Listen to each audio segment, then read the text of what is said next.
what I did was go through the board on some examples of how graphical constructions can help you sort of conceptually understand things. I asked you to read about the intercept rule, which we didn't get to last time. So I really hope you did that.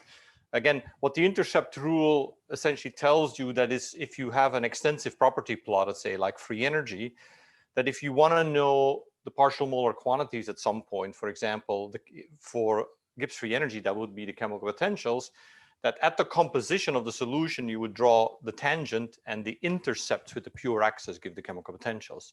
So if this were a curve of volume, then the partial molar quantities would be the partial molar volume of A and the partial molar volume of B. These graphical constructions may seem sort of a bit old-fashioned, but they're actually sometimes conceptually easier to get things than with the math. So I wanted to do two examples, one which we've already done mathematically and one which we haven't, to show you how easy you see conceptually what's going on when you do it graphically. So here I'm showing how you calculate the solubility limit, or how you determine the solubility limit of the solid B into a liquid solution. And the condition here is that A does not dissolve in the B. And remember, that's the example that we did mathematically with lead and bismuth last time. And so I've drawn here the free energy curve in black of the liquid solution. And for example, if the amount of B in the liquid solution would be here, the sort of what I called XB prime, which is the blue point, right? The chemical potential of B in the liquid would be given by this intercept. So the question to find the solubility limit, what you really want to know is that chemical potential of B at that composition in the liquid, is it higher or lower than the chemical potential of B in the solid? Since I've stated that the solid state is pure, the solid, the chemical potential of B in the solid is the same as the Gibbs free energy in the solid. So here what you see is, if I'm at this composition, clearly my chemical potential of B in the liquid is less than that in the solid. So B from the solid will keep on dissolving into the liquid. That will make the composition of B go up. That makes the chemical potential come up. And the solubility limit is the composition in the liquid where the intercept hits the free energy of B, right? Because at that intercept, now that intercept is both the chemical potential of B in the liquid and the free energy of B in the solid. So the tangent that goes through, that has as intercept the free energy of B in the solid, is what gives you the solubility limit. I know that's a lot in words, but please think through this, because it's sort of an easy way to understand this, because it's also going to help you conceptually with things like, what if I tell you that I sort of pull this free energy curve down by some amount, what will happen to the solubility limit? Or what if I move it up? You're going to be able to understand sort of relationally how solubility limits might change. Here I gave an example of the chord rule, how you can sort of use that to interpret stability. So I've drawn here a free energy curve of a mixture, AB mixture, which has a piece in it that's non-convex. So there's a part of this free energy curve here that's non-convex. So that leads to sort of interesting phenomena, because if I wanted to make, say, a mixture with this composition, I'll call it XB star here. If I make a homogeneous mixture, it has this free energy given by the first orange point here. But what you see is that I can now get lower in free energy by phase separating. Because let's say I randomly pick two compositions. Here I'll call this alpha, this is XB alpha, and here I pick XB beta. What the chord rule tells you, right? If you remember that if I make a two-phase system of these two phases with this composition, XB star, then its molar free energy is given by the interpolation, which is the chord. So this point here is the free energy per mole of the phase separated system with XB star. And what you see is that's below the homogeneous state. So this is already telling you that if you have non-convexity in the free energy curve, you will have issues where a system can lower its free energy by phase separating into multiple solutions. And later we'll show exactly where that ends, right? And so many of you know that the lowest you can actually go is what's called a common tangent, but we'll show that later. But the chord rule essentially is what's telling you this graphically. And you can expand on that. You can make a plot like this here and plot the free energy in any extensive quantity. So here I've taken another extensive quantity. I've plotted G versus mechanical strain. And remember, strain is an extensive quantity, right? It's a normalized extensive quantity. It's the change of length divided by the length. So what if your free energy curve looked like this? So I have first sort of a convex part, and then I have a concave part. Let's say you're imposing a strain on your system. Say I have a bar, and I'm imposing a strain epsilon star, which is, this is the value of epsilon star.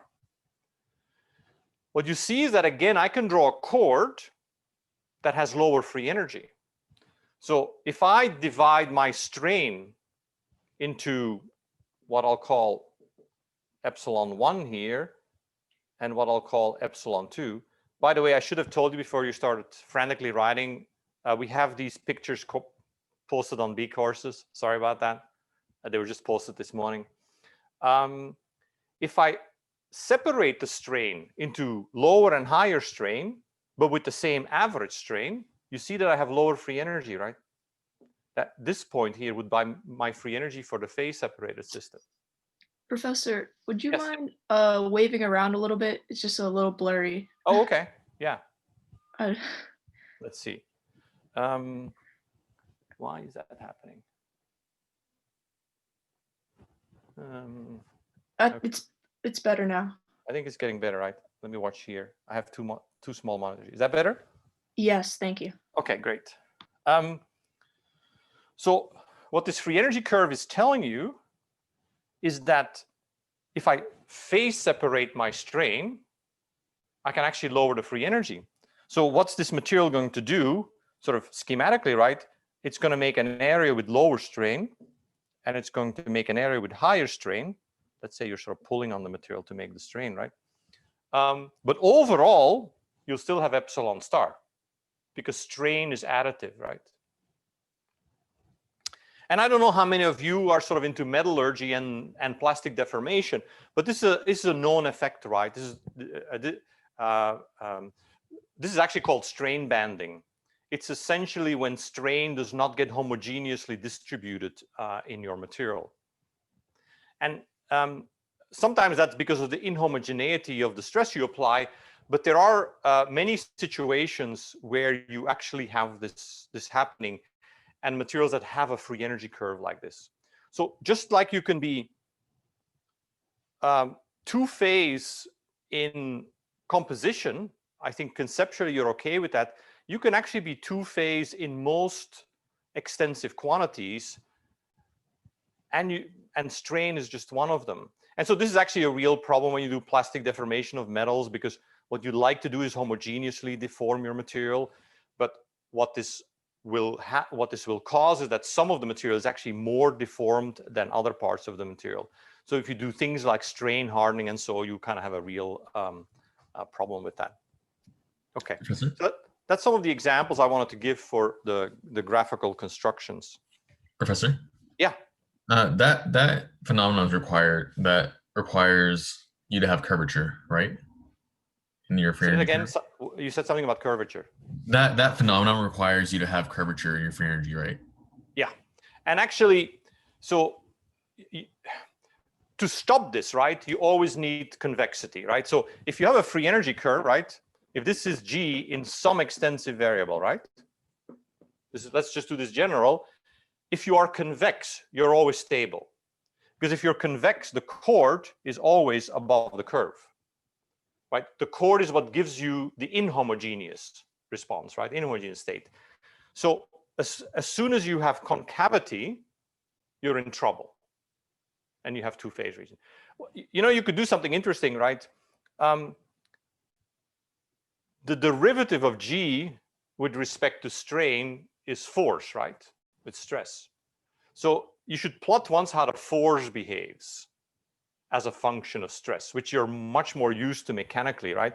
So you could plot the force strain relation here, or stress strain relation for this free energy curve, and you'll see something that you're much more comfortable with. You'll see that something funny happens to the force, right? Because I can never stop myself from telling you, right?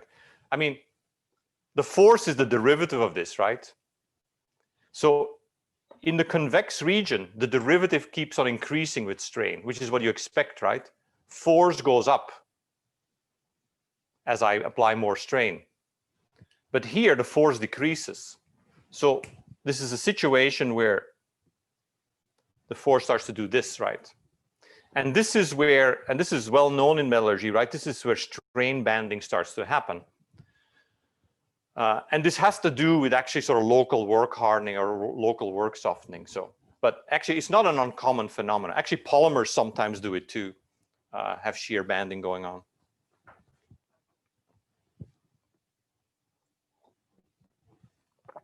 Okay.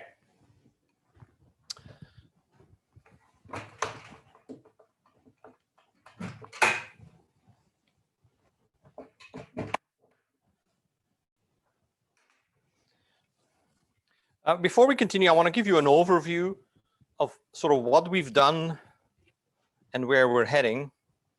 Because we made all kinds of equations and rules and intercept rules and chord rules, and there's sort of a systematic way of thinking about this. So here's what's going to confuse you about this chapter, is that there are properties of solutions. There are, or the mixtures themselves, right? There are properties of multi-phase systems, which are combinations of solutions, right? And then there are properties of species in the solutions. So you got to keep these three separately. So let me sort of put solution central. Solution central, that sounds like CopyMax or something. So what are properties of solutions? You know, these we write as sort of, you know, the molar exo, that could be the molar volume. Sometimes we write like delta G of mixing, right? The amount by which G changes as a function of the mixture, right? Okay, then there are properties of the chemistry in solutions. So the species in the solution.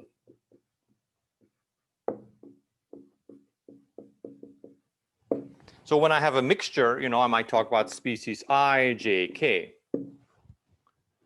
And the relation between, if you know the properties of the species in the solution and the property of the solution, what's the relation there? Well, the relation is that I can sum a molar property in the solution from the partial molar quantities. So I sum that over the number of species, mole fraction, times the partial molar of I. So these things here are characterized by partial molar quantities, right? Chemical potentials, partial molar volumes, partial molar entropy. If you remember, that's defined as dx dni.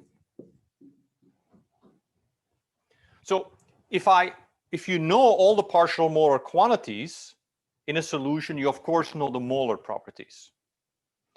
But what I ask you to read is that you can go the other way. How do you go if you know the properties of the solution? You can actually find the partial molar quantities, and that's the intercept rule.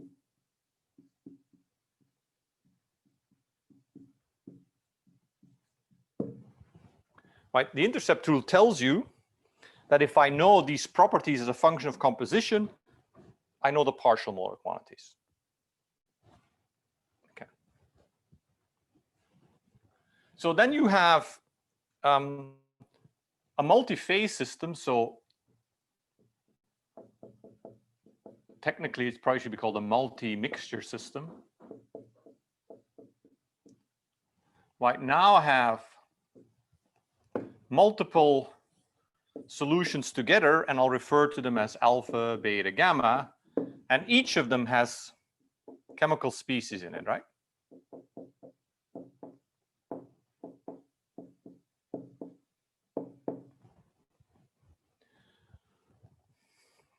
And I define also here properties per mole, and that's per mole of overall solution. So how do I go from properties of the solution, if I know the properties of the individual solution, alpha, beta, and gamma, how do I go from there to the multi-phase system? Well, that's the chord rule, right? Which is a fancy word for just kind of compositionally averaging, right? If I know the properties of all these solutions, I basically just concentration weight them, and that's my overall property. That's the chord rule. And what's this guy? If I know the behavior of a multi-phase system and I know the overall composition, how do I go back to here? That's the inverse of the chord rule, right, which we talked about. That is essentially the, and I gotta get it right, the lever rule. Right? So this is essentially what we've been developing, right? How you go between properties of species in solution. This belongs to the chemistry, right? Partial molar quantities belong to the chemistry. Then you have properties that belong to the mixture. And then you have properties that belong to the multi-phase system, right?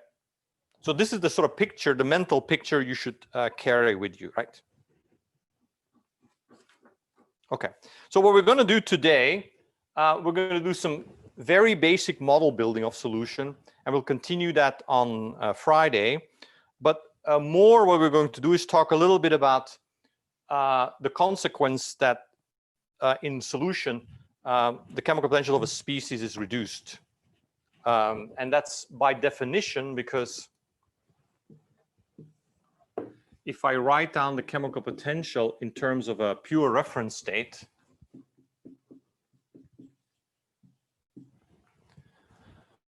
this activity is less than 1. So the chemical potential in a solution, of a species in a solution, is always less than the chemical potential in the pure state. There's sort of a much simpler way to think about this. If the chemical potential of a species in a mixture, if it were to be higher than the chemical potential in the pure state, what would happen?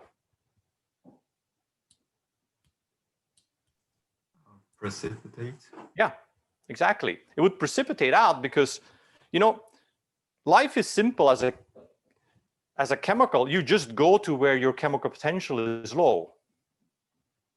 You know, chemical potential and chemistry and number of moles is just parallel, is a complete equivalent to electrical potential and charge. Charge goes to where the voltage, the potential is low. Species go to where their chemical potential is low. So if this chemical potential were larger than mu I naught, it would just make a pure phase, because it can always do that. It doesn't need anything else to make a pure phase. And that means the activity has to be lower than 1 in a solution. Okay.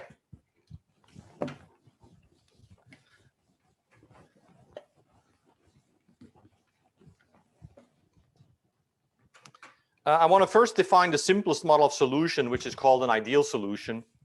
I really dislike the word ideal solution because there's nothing ideal about it, but we're stuck with that now.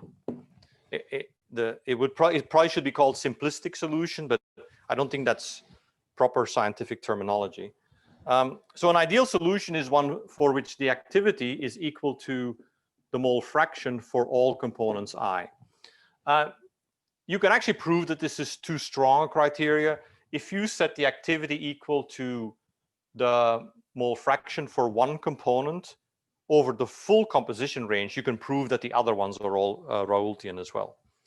Okay, so can we build the free energy of mixing and the entropy of mixing, et cetera, for an ideal solution? So let's do that quickly. So the free energy of an ideal solution, I can sum over the partial molar quantity. So that's xi times the partial molar GI. Right? And GI is the chemical potential, so this is sum I mu I naught plus RT log the activity, and the activity now, because I've set them all to be Raoultian, is just the mole fraction. Okay, so what is delta G of mixing? That's G of the pure states, right?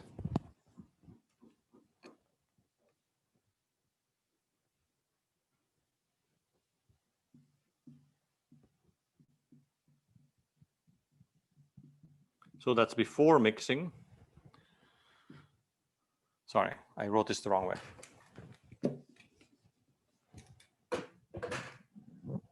That's G of the mixture minus G of the pure states.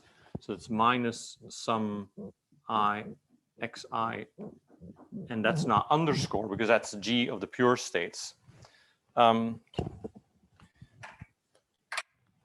G of the pure states, this is exactly the same, it's just different notation, but G of the pure state is the reference chemical potential. So when I subtract this from the free energy, this goes away. And so what you find is that delta G of mixing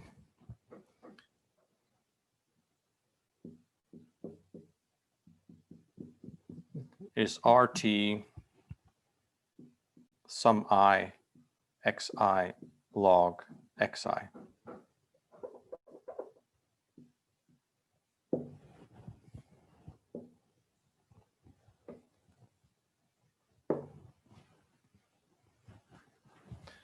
How does that look like? I'll just plot it for a binary, right? So for a binary, you can rewrite this just in terms of one composition variable. That's RT xb log xb plus 1 minus xb log 1 minus xb, where I've right away done the substitution that xa is 1 minus xb, right? So let's make a plot of this. And that is, this is negative everywhere, right? Because the terms in the logarithms are always less than 1. So the logarithms are always negative. So this free energy of mixing is negative everywhere. You can also prove that it's convex. It is 0 here and here, even though you have these logs. So for example, let's take xb equals 0. We don't have to worry about this term. When xb equals 0, this is just log 1, but you have 0 log 0, but you can use L'Hopital's rule to prove that 0 log 0 is 0, right? So I should write that here. 0 log 0 is equal to 0. The reason is that you can prove that mathematically with L'Hopital's rule, but this is also in general, you should keep in mind that the log of a function is weaker than the function itself, right? So if you think of this as x and this is log x, x goes stronger to 0 than the log of x. But if you like to use L'Hopital's rule, go ahead. And you can prove the same thing here, okay?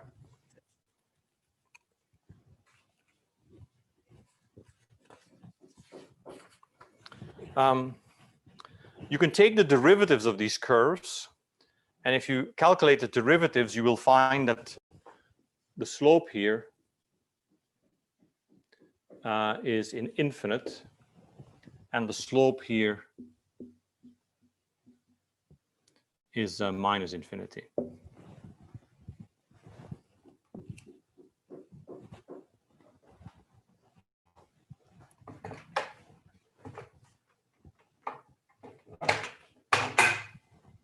Try to stay there. No, not working.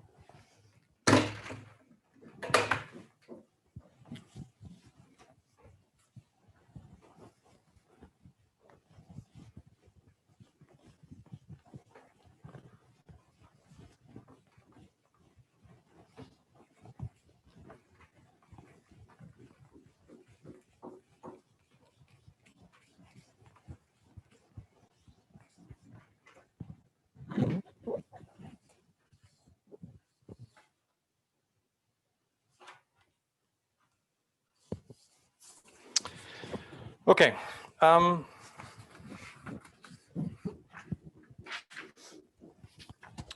would you calculate delta S of mixing in the ideal solution model?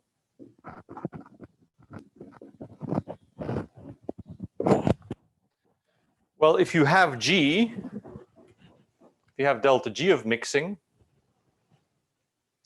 you can calculate delta S because delta S has to be the temperature derivative, right? So delta S of mixing has to be minus d delta G of mixing dt.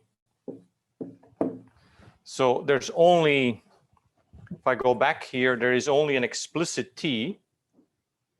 So I just remove that T, nothing else is temperature dependent. So that means that delta S of mixing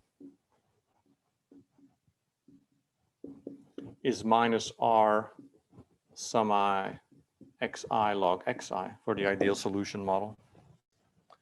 Which for, if I just plot that for a binary, that's basically, if you look there, that's I'm sorry, I always say when you look there, but you can't see that board. It's basically minus this curve, right? Except for the factor of T. So delta S of mixing is positive. So there is entropy creation anytime you mix an ideal solution. It's positive, and again here the slope is plus infinity and minus infinity.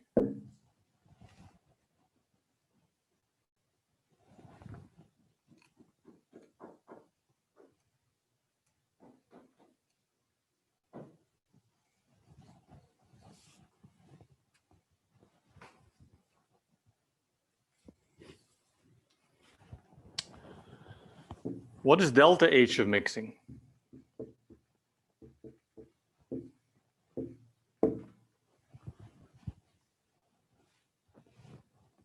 Well, I have S, I have G, and we know that G is equal to H minus TS. Right, so that means that H is G plus TS, or delta H is delta G plus T delta S. What do I get when this is where you need to see the full boards, when I multiply S by T and add it to delta G, I get 0, right? So delta H of mixing is 0. So that implies no heat effect in an ideal solution.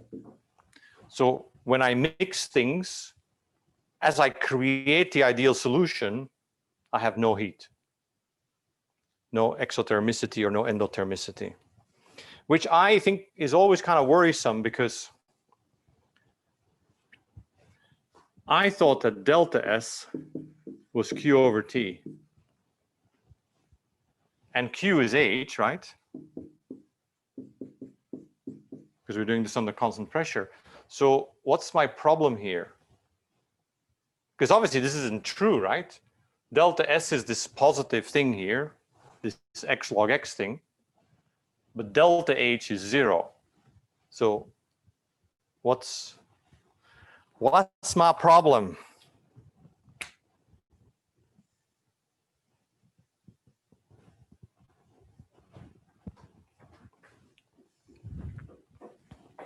Are you doing work that's not accounted for in that equation?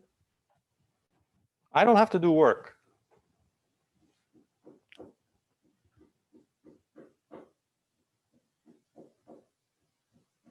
Is the heat exchange between the components mixing, so nothing happens from the viewpoint outside? Yeah, you're 95% there. I think what you're saying is what's physically happening, but the mistake lies in my equation, right?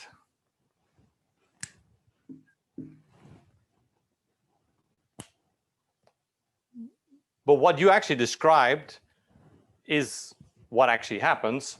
So delta S just has to be greater than Q over T. Q is actually 0. My delta S is positive, so this is in perfect agreement with the second law of thermodynamics. But what it is telling us, since in our case, delta S is actually greater, right? because obviously this is a positive quantity. So it's greater than the heat effect. So it's telling you that mixing is highly irreversible. That's what it's telling you, right?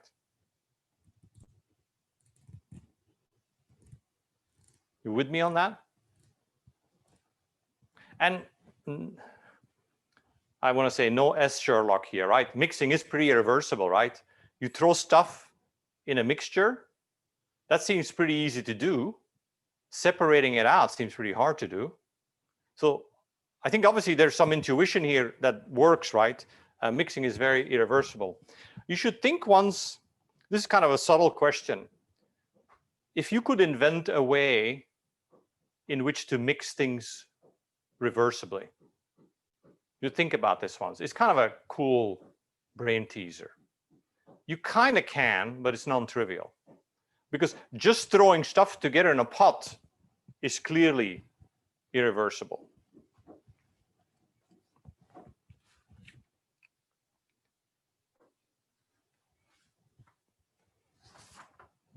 I want to briefly come back to the free energy curves here.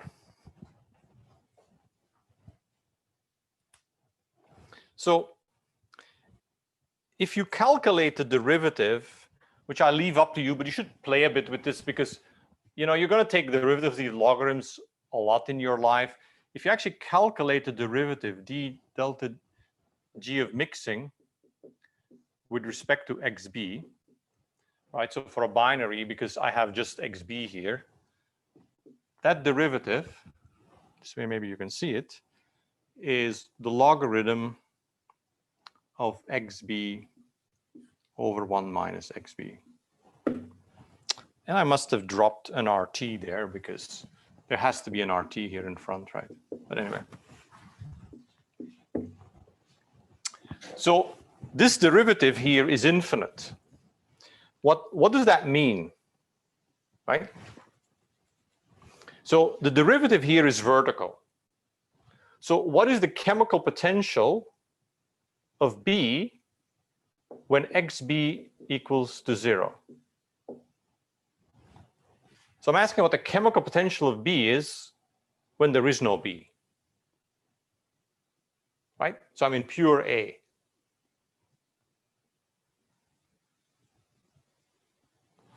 So my tangent here is vertical, and I'm asking for the intercept with this other vertical here, right? So it has to be plus or minus infinity, right? Two parallel lines intersect at infinity. And which one is it? Minus infinity? Yeah. Thank you. There are many ways to think about it, right? Obviously, in this case, you would look at the limit, and this tangent comes in this way, right? So the limit is that this intersection is down here, right? Because your tangent sort of comes in, and so at some point, the last point is minus infinity, is looking at the limit. The other one is to just use your common sense, right? Right. So if the chemical potential of B in pure A was plus infinity, then, A would always expel B. You would never be able to mix anything in it. So this is kind of an interesting statement, right? The chemical potential of things that are not present is minus infinity, right? That's kind of what we're saying here, right? B is not present in A, therefore its chemical potential is minus infinity. What does that tell you about purification? It sort of tells you that you can't really purify a mixture perfectly. Because to purify it, let's say you start with some solution where there's some B present, right? To purify it, you have to create a place where the chemical potential of B is lower than is in the solution, so that the B will go there. And you cannot make anything that's lower than minus infinity. So what this is telling you is sort of, in principle, thermodynamics tells you you can never make something perfectly pure. This is a bit like the impossibility of reaching T equals 0 Kelvin, right? Obviously, you can get as close as you want to if you can create a deeper and deeper sink for B, but you cannot get to perfect purity.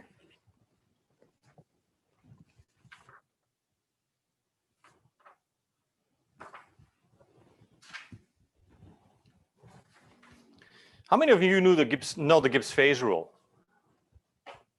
I'm only going to do a show of hands of the people who have their camera on. I guess other people don't count. Really? Only a little bit? Okay, I was hoping I could skip. I won't then.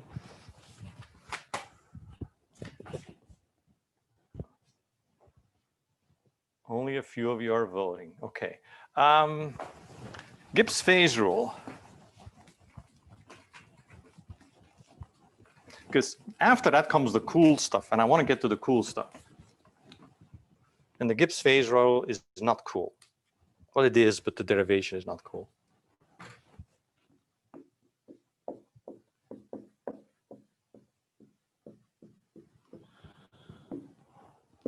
Gibbs phase rule. It basically tells you how many phases you can have in a system depending on the number of components. So we're going to call P the number of phases,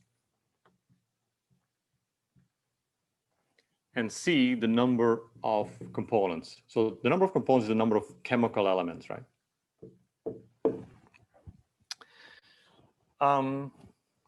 For each component, so I'm going to call the components things like I, right? For each component I, you have a chemical potential equilibrium across all phases. So the phases are going to be called alpha, beta, gamma, and so on. Right? So you have like mu I alpha equals mu I beta equals mu I gamma, etc. Right? Depending on how many phases you have. Okay. So how many equations is that? Well, if I have P phases, this is P minus 1 equations, right? This is the fence post problem, right? If I have only 2 phases, like alpha and beta, I only have 1 equation. Okay. So since I have this for C components, there are in general C times P minus 1 equilibrium conditions. Equilibrium.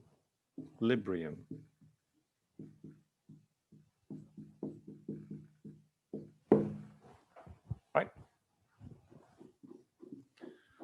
And what's an equilibrium condition? It's an equation, and it's an equation, therefore, that has to be satisfied. So to see how many degrees of freedom we have left, we have to know how many variables there are.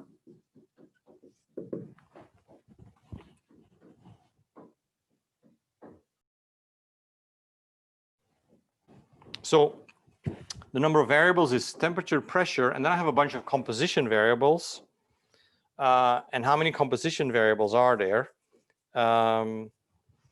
If I have C components, then I have C minus 1. If I have C components in each phase, then I have C minus 1 composition variables, right?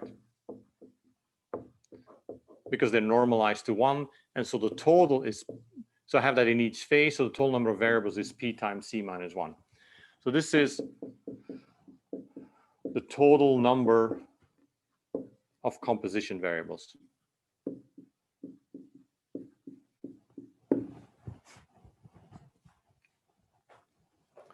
So the variables that I have is the mole fractions of each species in each phase, right?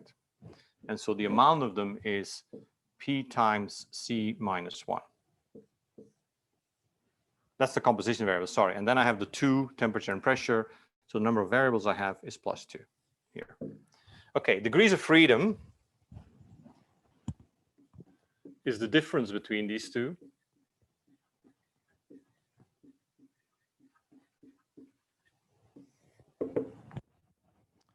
So degrees of freedom is this minus that. So it is 2 plus P times C minus 1 minus C times P minus 1. So the good news is the annoying product goes away, right? So the degrees of freedom equals 2 minus P plus C. And that's the Gibbs phase rule. I always forget what it is, but you know, kind of use your brain, right? I'll say, you know that it has to go negative with P, right? Because if I have more phases, then I have more equilibrium conditions, right? Because every phase imposes something on the chemical potential. And if I have more components, then I have more compositional degrees of freedom. So it kind of has to be minus 2 plus C, right?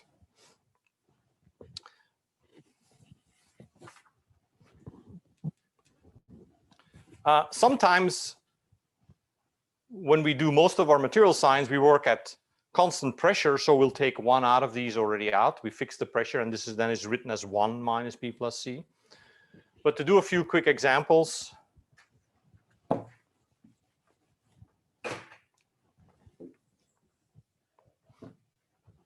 For example, if C is 1, right? So that's a one component system. If C is 1, then F is equal to 2 minus P. No, 3 minus P. Got it. So what does that really mean? If I have a PT diagram, if I'm in a single phase, right?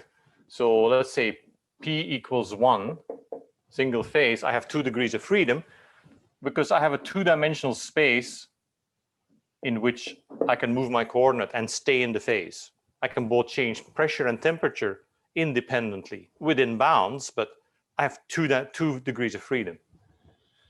If P equals 2, like on the line, that's a 2-phase equilibrium, right? Then F equals 1, and that's what it tells you to be on a line, right? If I change T, P changes with it. And hey, we know what the relation is. What's the relation that gives that line? It's the Clausius-Clapeyron relation, right?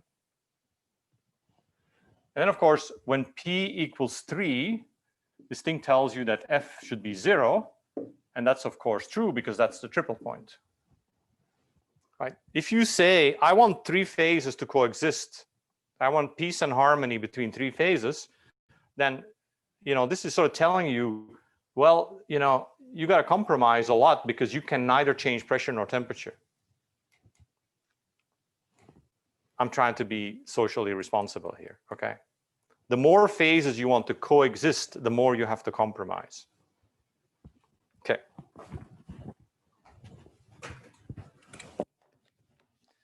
If you want to live as a phase by yourself, you have a lot of freedom. I think it's called a hut in Montana.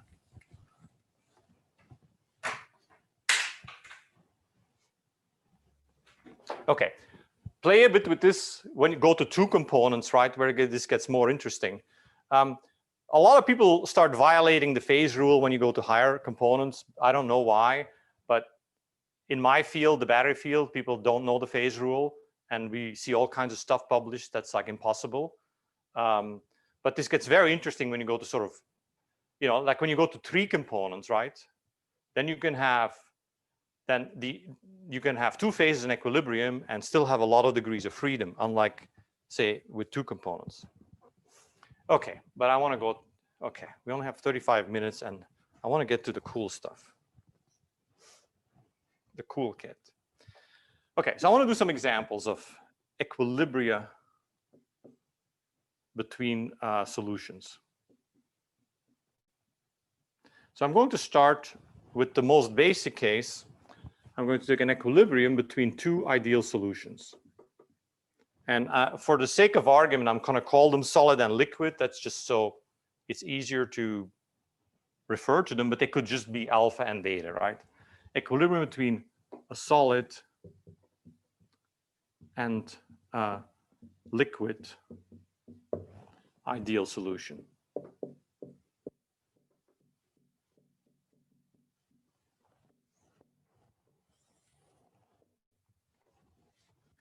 So what are we talking about here? We have two phases. I'll call them liquid and solid now, but again, they could be anything, right? I have composition variables here. I have XB in the liquid. I mean, I have XA in the liquid too, but one is one minus the other. I have XB in the solid, and I have XA in the solid. Okay, since you made me do the Gibbs phase rule, let's see what the Gibbs phase rule tells us here. What does Gibbs tell us? The number of degree of freedom, in this case, is 1 because this is constant pressure, right? So it's 1 plus C minus P. So that's 1 plus 2 minus 2, so it's 1. Okay, so I have 1 degree of freedom. What does that tell me? That tells me if I pick the temperature, then the composition of the phases will be fixed. If I pick a composition of one phase, then the temperature and the composition of the other phase will be fixed, right? So that's what 1 degree of freedom means, right?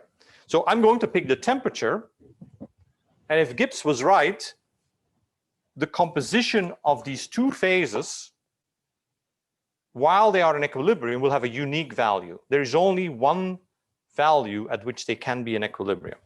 Okay, and let's figure that out. Okay. Oh, black is so boring, right? I want to write in a different color. Express myself.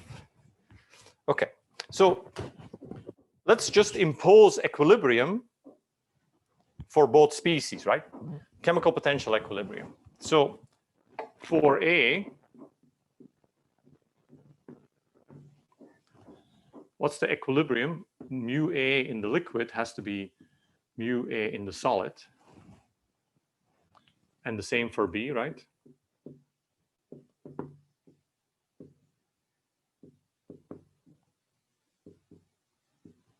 So again, this is basically the solution, right? I have two equations and I have two unknowns because I only have one independent composition variable in each phase, right?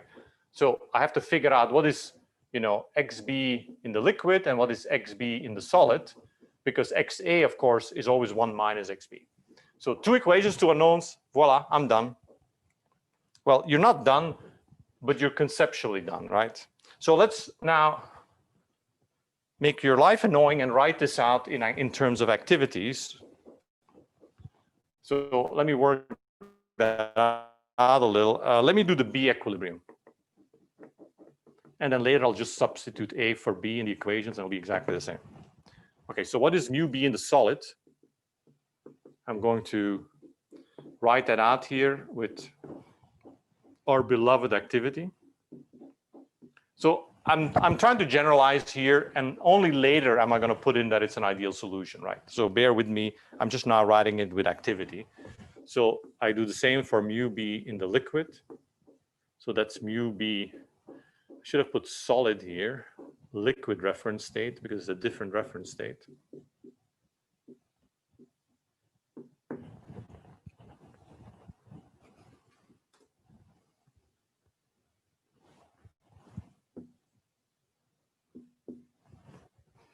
So these have to be the same, right, for equilibrium. So mu B naught in the liquid minus mu B naught in the solid has to be RT log the activity of B, ratio of the activities of B.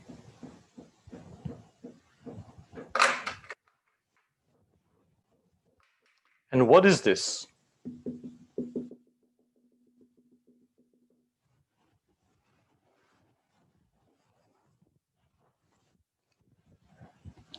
I'm going to move to get my water bottle, so imprint this in your mind. It's the chemical potential of B, difference between the reference state in the liquid and the reference state in the solid. Okay, coming back. Do you have another word for that?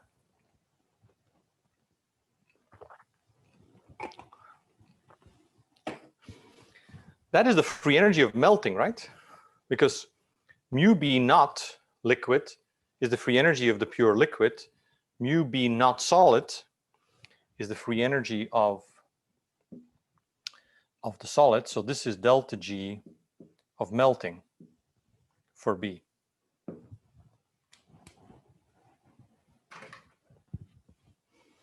So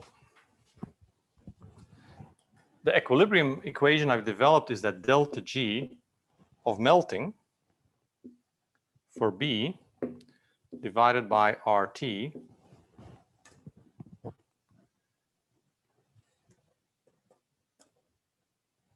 sorry, electronics is not participating today.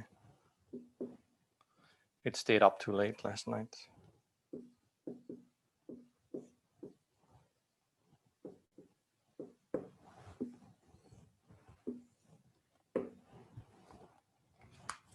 So that's the equilibrium relation for B.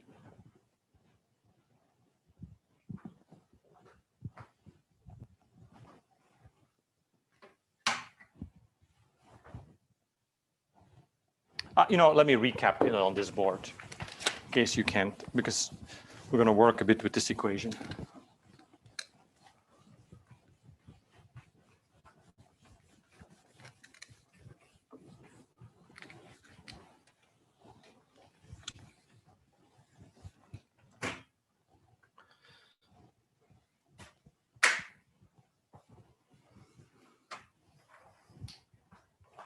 Okay, so what we derived is that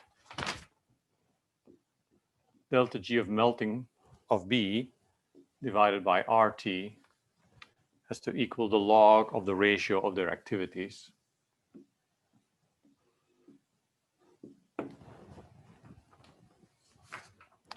Now, I can derive exactly the same for A, right?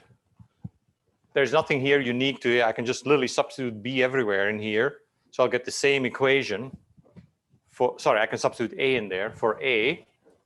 So the second equilibrium equation will be that delta G of melting of A over RT is the logarithm of the activity of A in the solid divided by the activity of A in the liquid.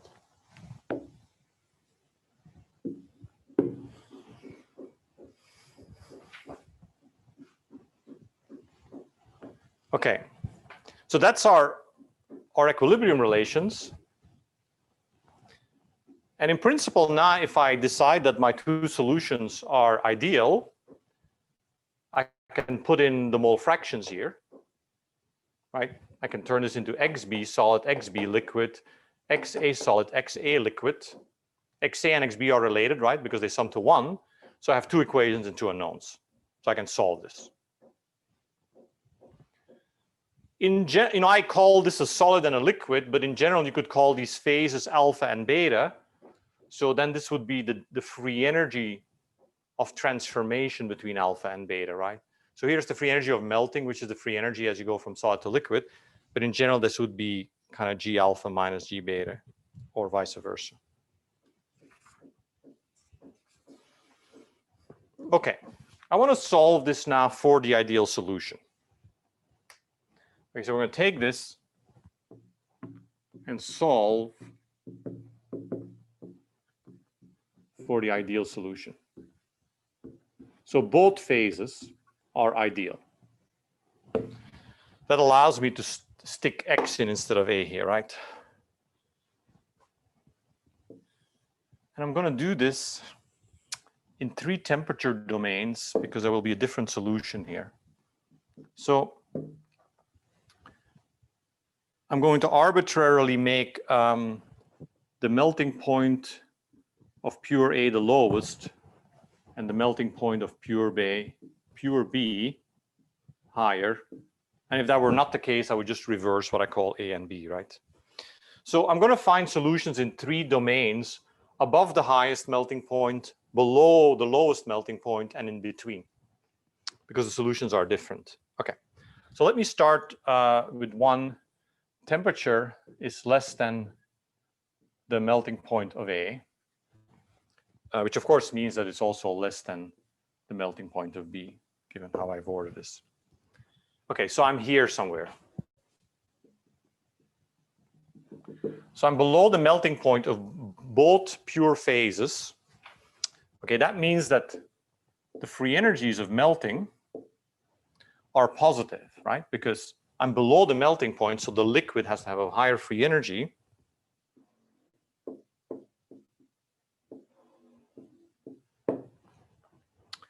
So if these are positive quantities, right? That means that the thing in the log has to be larger than 1, right? If the left-hand side is a positive quantity, then this ratio has to be larger than 1. So what this implies here is that XA in the solid has to be greater than XA in the liquid. And this condition implies that XB in the solid has to be greater than XB in the liquid. What do you think about that? Let's do a public opinion poll. What do you think about this? Sounds good to you? We could vote on it. Let's turn this into one variable. Maybe that makes it simpler. So let's turn it all into, what did I do in my notes? I don't know. I'll turn it all into X, I don't know, AXA, okay. So this here is 1 minus XA in the solid, right? Which has to be greater than 1 minus XA in the liquid. So that means that minus XA in the solid has to be greater than minus XA in the liquid. And if I now multiply the inequality by -1, I get that XA in the solid has to be less than or equal to XA in the liquid, right? Because if you multiply an inequality by a negative number, the inequality switches. So I have this and this. So clearly the two conditions can never be satisfied, right? Because here it says that XA in the solid should be greater than XA in the liquid, and here it says it should be less. So we have no solution. We are at the standstill.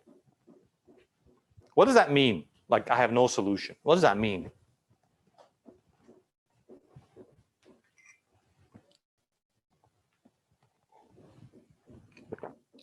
It means that my original assumption of calculating a two-phase equilibrium is impossible. So what it means is that there is two-phase here is not possible. There is no solution to satisfy. There is no solution that satisfies the equilibrium condition.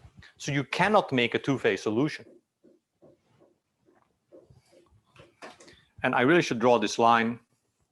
This holds for the regions where both the pure delta G of meltings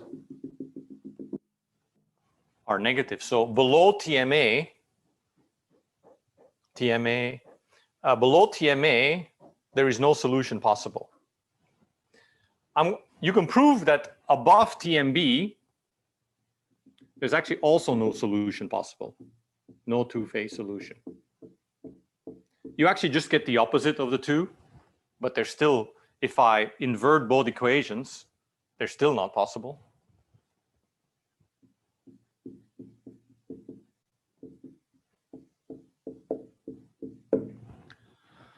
Okay, that leaves us with going in between. So the question is, what happens here?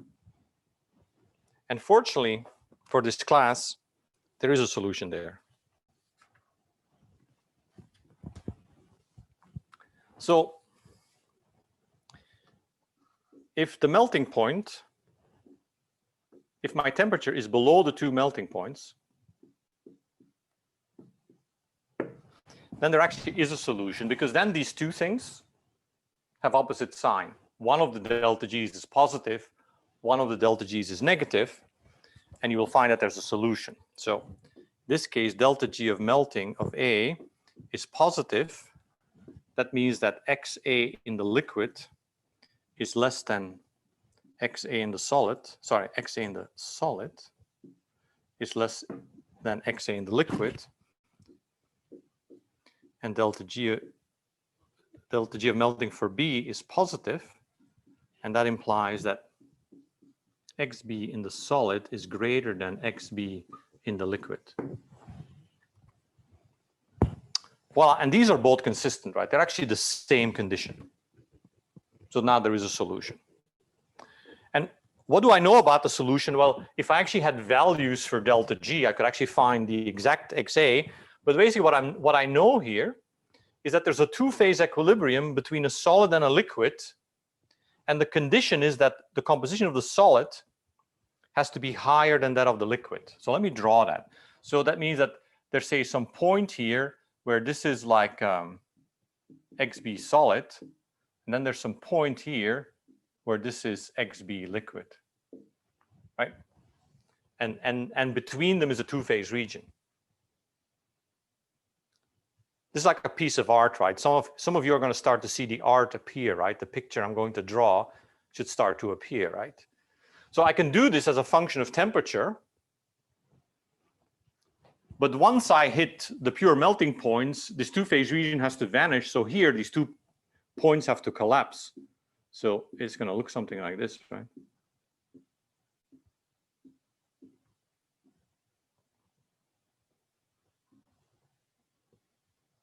Okay, well, not perfect drawing. And what have we just developed?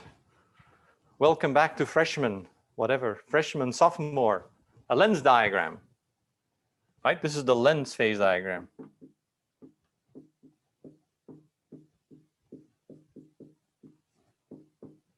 Yoo-hoo. Right, in a lens phase diagram, here you are liquid, here you are solid, and in between you are liquid plus solid. So what you now know is that when two phases both behave as ideal solutions, then their two-phase equilibrium is a lens diagram.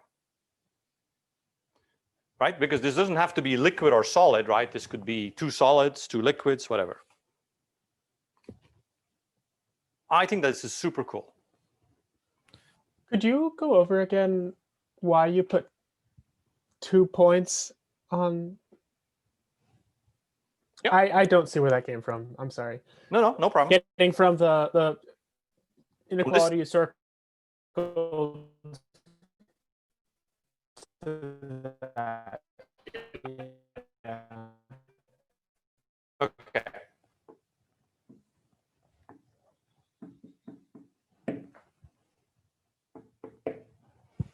Okay, so let's say we're working at this temperature, right? So we're below TMB and we're above TMA.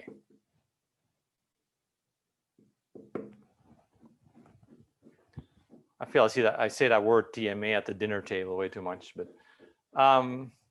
okay. So this is the equilibrium condition, right? You can have, what it's saying is you can have two phases if the composition of the solid, the B amount of the solid, is larger than the B amount of the liquid, right? That's the fundamental constraint imposed because we are between the two melting points. So that means that, again, I don't know exactly where these compositions are, but what I do know is that the liquid one will trail the solid one, right? So maybe it helps you to don't think of a lens diagram or anything, right? If you just look at this temperature, what does this diagram tell you? This diagram tells you that here,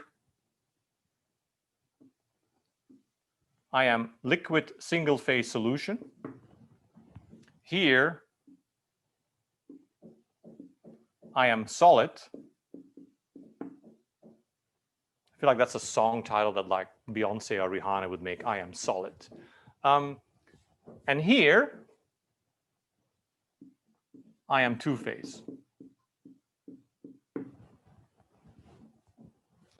And in the two-phase domain, the Gibbs phase rule tells me that my compositions are fixed. because I've picked the temperature. So my compositions are this and this. So I've essentially, from this, derived the phase equilibria at one temperature, right? There has to be a single phase domain, and they have to be ordered this way because that's what my condition tells me. Condition, here we go. Does that make sense? Okay, Yes. and then the way, you would do this as a function of temperature, and that would give you the lens type diagram.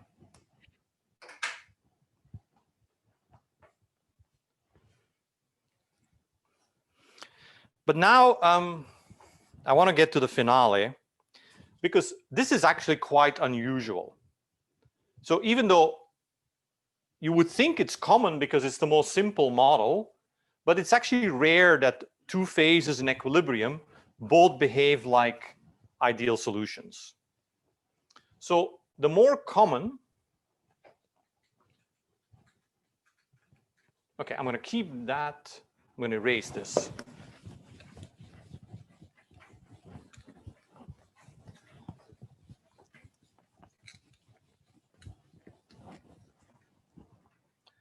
So the more common thing is where at least one of the phases really has no solubility for one of the species. So I'm going to now calculate the other extreme so that we understand the two extremes of behavior and then understand when reality lives in between. So the other extreme is that no solubility in the solid. So no solubility of B in the pure A solid. But the liquid is still an ideal solution.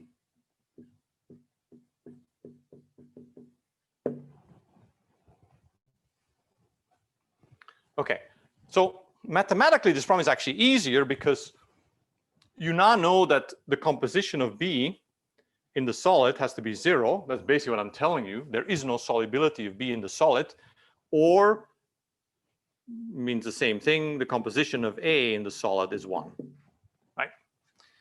So we've kind of already solved one of the phases. We just have to only solve the composition of the liquid phase now, which means we only need one variable, which means we only need one equation. So I don't have an equilibrium for B because B does not partition between the solid and liquid. So I need to calculate the equilibrium condition for A, which I have written down here.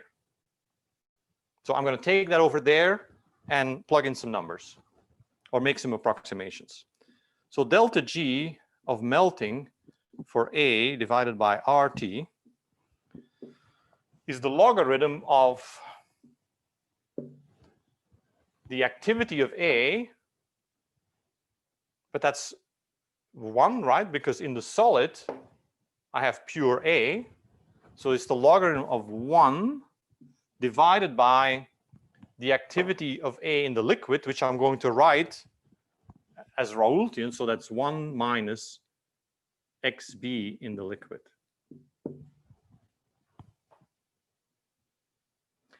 Okay, and what you can already see, in principle, I could solve this, right? This is a transcendental equation probably, but you could in principle solve this. An equation in one known, XB in the liquid, and this would be a function of T. But what I want to show you is that there's sort of some simplified behavior here. We're going to assume that XB liquid is small, since we're working on an equilibrium against the pure A. So then this logarithm simplifies, and this logarithm is approximately XB in the liquid. So this is for small XB liquid. If it's not small, you can just sort of keep this, right? And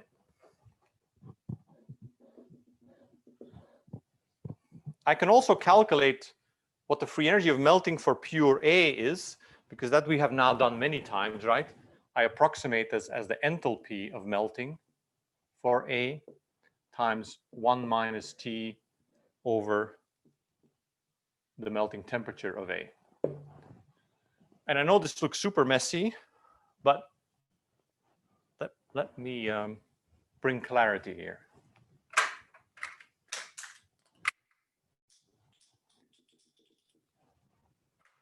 wrong color.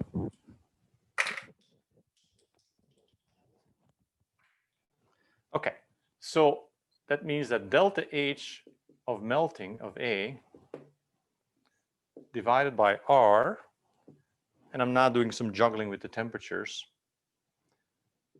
T MA minus T divided by T times T MA. That's just plugging this in here and using that T as well.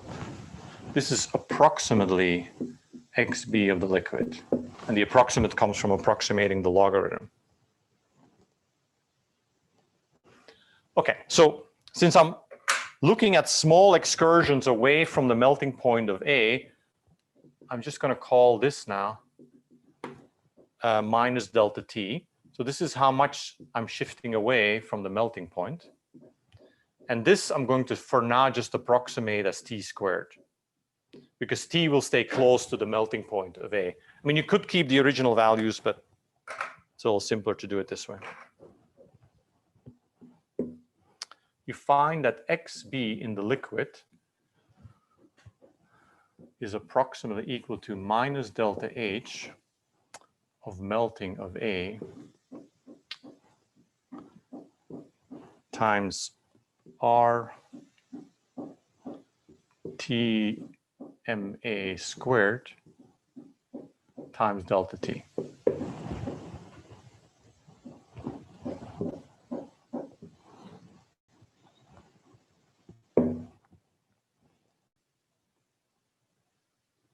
I think I defined delta T actually without the minus sign, because this delta T here has to be negative because this has to become a positive quantity. Okay. While you're absorbing the math, let me bring the whole enlightenment and glory of this equation over you, because that is a unbelievable and fabulous equation. This is the kind of stuff when you go home, if you do get to go home with COVID, you would tell your people about. You know, if they tell you about one thing if they ask you about one thing you learned in thermo, it should be this equation. So let me retake it. This may actually be my favorite derivation in thermo. You would think I would have done a better job, but so minus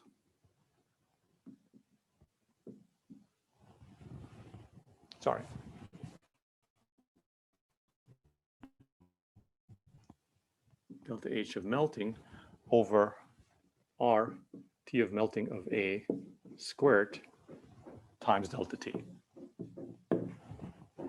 Okay, let me draw that in a phase diagram. So this is XB, this is T. So let's say here's the melting point of pure A. The question that we solved, right, is I have a pure A state. So my pure A phase has no solubility. So it's just the line on the pure axis. What composition of the liquid is in equilibrium with it as a function of temperature? And if you look at this carefully, these are constants. So this is linear in delta T. So basically this thing is just a line.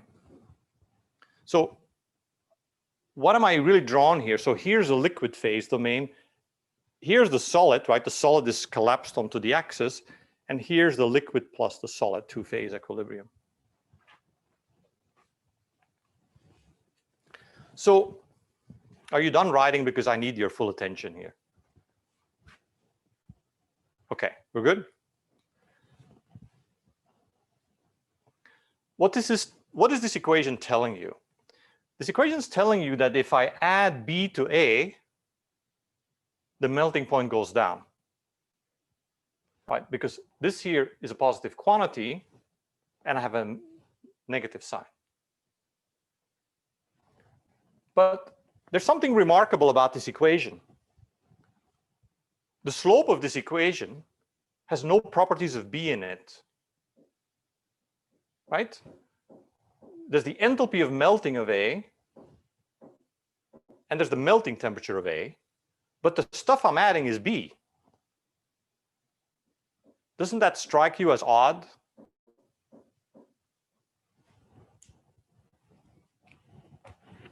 Because, you know, if I turn this into words, right? What I'm telling you is that whatever I throw into A, it depresses the melting point by the same amount.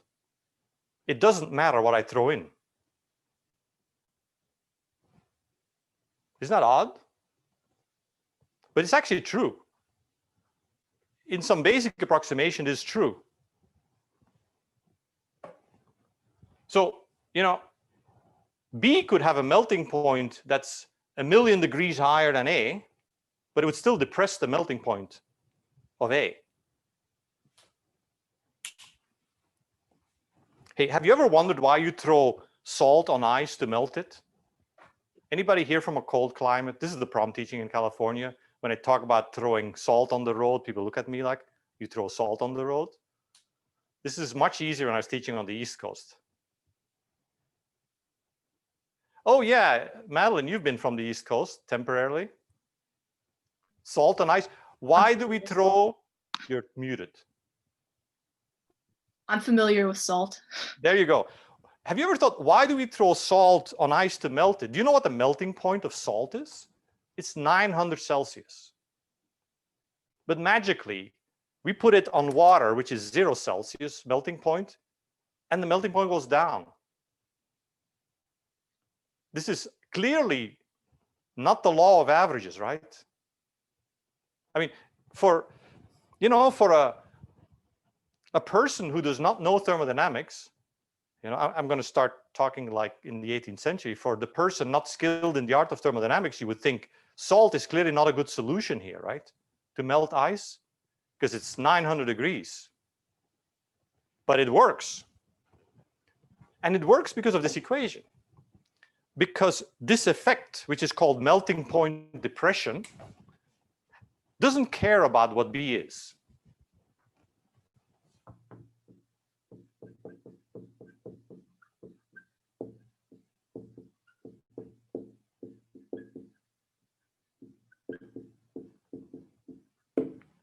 Is that the right spelling of depression? Oh, I don't know. Okay. I think this is remarkable. It's fundamentally important in processing of materials, right? So before I drew you a lens diagram,